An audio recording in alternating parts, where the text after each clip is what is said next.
Jeffrey Epstein was so good they had to make a second one. So if you guys don't know, Sean Diddy, the Kid Diddler Combs, is a R&B and hip hop artist that was just accused of sex trafficking, drug trafficking, and weapons trafficking. Just the other day, and actually ongoing today, both of his locations in Los Angeles and Miami were both raided by federal agents looking for proof of all these allegations, which have been proven to be true.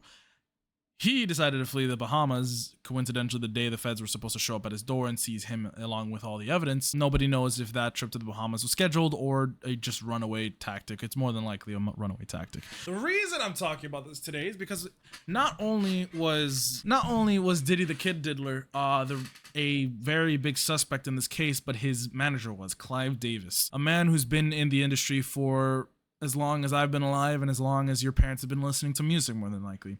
He signed the names of people like Bay City Rollers, Taylor Dane, Melissa Manchester, Barry Manilow, Patti Smith, Al Jurgensen, The Outlaws, Eric Cartman, Alicia Keys. He also helped co-found Bad Boy Records, which was a company that Diddy the Kid Diddler decided to make when he was at the age of 24 and was fired from A&R Records. He was helped by Clive Davis, who was his mentor at the time, to develop this company, and this company, Bad Boy Records, signed people as big as Outkast, the Notorious Big, and many, many others. Still, these two companies were very powerful. Clive Davis being a well-connected man and a very powerful man in the industry, and Bad Boy Records being a well-recognized label in the music industry as well. Clive Davis wasn't necessarily the straightest tool in the shed. He was apparently grooming Diddy at the time, claiming he can make him win Grammy Awards and all these music label awards if he just slept with him. Now, it is unconfirmed if anything ever happened, but according to people who are in the know in that industry, said there was things that did go down.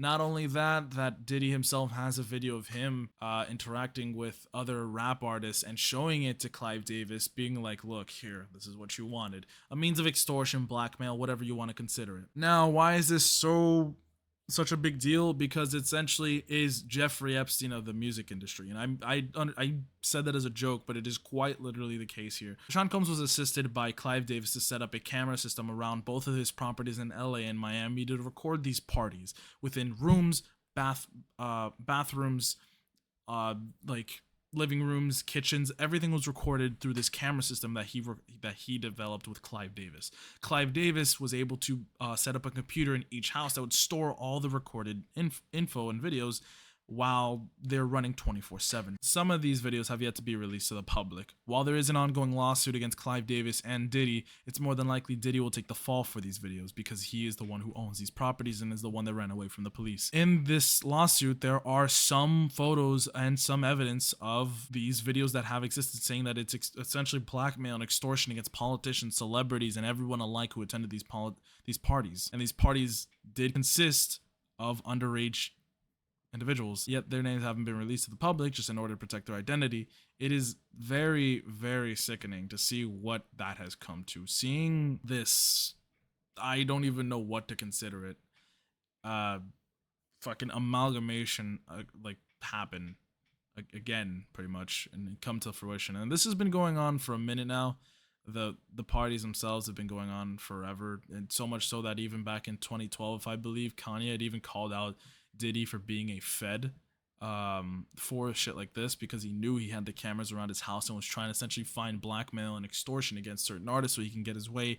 And Clive Davis, being the strong man that he is, he was able to get people to these parties as networking events and have offerings for these people there. This is kind of just me speculating. I'm also doing a video on this, but the Francis Scott Key Bridge that just fell coincidentally fell the day immediately after, not even in the morning after this news essentially hit main headlines, as if almost, you know, a redirection.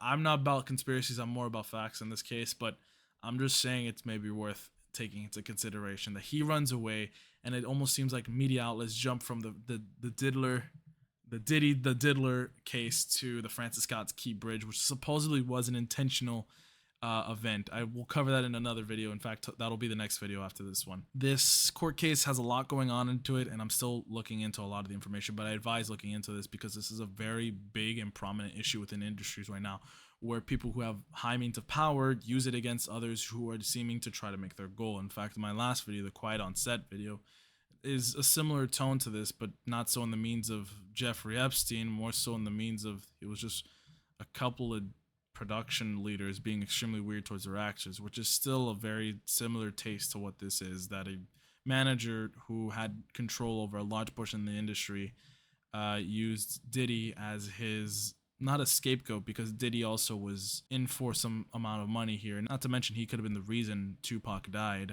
He was supposedly claimed to be the man that put out multiple hits on Tupac. I don't know, it's a lot to say, it's a lot to go through, but Jeffrey Epstein 2 was released, and it is these two men right here, Clive Davis and Sean Diddy, the kid's Diddler Combs.